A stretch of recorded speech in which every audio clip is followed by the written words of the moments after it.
ಎಲ್ಲ ಕಾರ್ಮಿಕರಿಗೂ ಕರ್ತನಾದ ಯೇಸು ಕ್ರಿಸ್ತನ ನಾಮದಲ್ಲಿ ನನಗೆ ಶುಭಾಶಯಗಳು.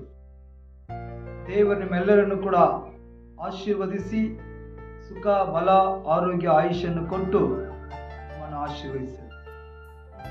4 ತಿಂಗಳು ದೇವರು ಕಣ್ಣಿನ ಮಣಿಯಾಗಿ ಕಾದು ಬಂದು ಈ 5ನೇ ತಿಂಗಳಲ್ಲಿ ನಾವು ಕಾಲಿಡಲು ದೇವರು ಕೊಟ್ಟಂತ ಕೃಪೆಗಾಗಿ ದೇವರಿಗೆ ಕೋಟಿ ಸ್ತೋತ್ರ.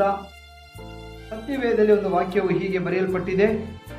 ಧರ್ಮೋಪದೇಶ ಕಾಂಡ 7ನೇ ಅಧ್ಯಾಯ 15ನೇ ವಾಕ್ಯ, ನಿನ್ನ ಎಲ್ಲ ವ್ಯಾಧಿಯನ್ನು ನಾನು ಗುಣಪಡಿಸುವನು ಎಂಬುದಾಗಿ ಯೇಸು ಸ್ವಾಮಿ ವಾಗ್ದಾನ ಮಾಡಿದ್ದಾರೆ. ನನ್ನ ಪ್ರೀತಿಯ ಎಲ್ಲ ದೇವ ಜನರೇ, ನಮ್ಮ ವ್ಯಾಧಿಗಳನ್ನು ಸ್ವಸ್ಥಪಡಿಸುವಂತವನು ಕರ್ತನಾದ ಯೇಸು ಸ್ವಾಮಿ. ಮತ್ತು ಅನೇಕ ಚಿಂತೆಗಳಲ್ಲಿ, ವ್ಯಾಧಿಗಳಲ್ಲಿ, ದುಃಖದಲ್ಲಿ ನೀವಿರುವುದೇ ಆದರೆ ನಿಮ್ಮ ಕಣ್ಣೀರನ್ನು ಒರೆಸುವುದಕ್ಕೆ ಕರ್ತನು ಕೊಟ್ಟಂತ ವಾಗ್ದಾನ ನಿಮ್ಮ ವ್ಯಾಧಿಗಳನ್ನು ಸುಖಪಡಿಸುವನು ಎಂಬುದಾಗಿ. ಕರ್ತನು ನಿಮ್ಮೆಲ್ಲರನ್ನು ಕೂಡ ಆಶೀರ್ವದಿಸಲಿ. ಚಿಂತೆಯನ್ನು ಬಿಟ್ಟು ದೇವರನ್ನು ನಂಬಿರಿ. ಕರ್ತನು ನಿಮ್ಮನ್ನು ಆಶೀರ್ವದಿಸಲಿ. ನಿಮಗಾಗಿ ನಾವು ಪ್ರಾರ್ಥನೆ ಮಾಡುತ್ತೇವೆ.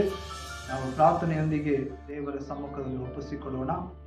ಪರಲೋಕ ತಂದೆಯಾದ ದೇವರೇ, ಈ 5ನೇ ತಿಂಗಳಿಗಾಗಿ ನಿಮಗೆ ಸ್ತೋತ್ರ ಸ್ವಾಮಿ. ನಿನ್ನ ವಾಗ್ದಾನದ ಮೇರೆಗೆ ಎಲ್ಲ ವ್ಯಾಧಿಯನ್ನು ಸುಖಪಡಿಸುವನು ಎಂಬುದಾಗಿ ವಾಗ್ದಾನ ಮಾಡಿದೀಯಾ. ಇದನ್ನು ಕೇಳುವ ಪ್ರತಿಯೊಂದು ಮಕ್ಕಳ ಶರೀರದಲ್ಲಿ ಕಾಣುವಂತೆ ಎಲ್ಲ ವ್ಯಾಧಿಗಳನ್ನು ದೇವರು ತಾಮೇ ಸುಖಪಡಿಸು. ಆಶೀರ್ವಾದವಾಗಿರಲು ಕರ್ತನು ತಾಮೇ ಸಹಾಯ ಮಾಡು.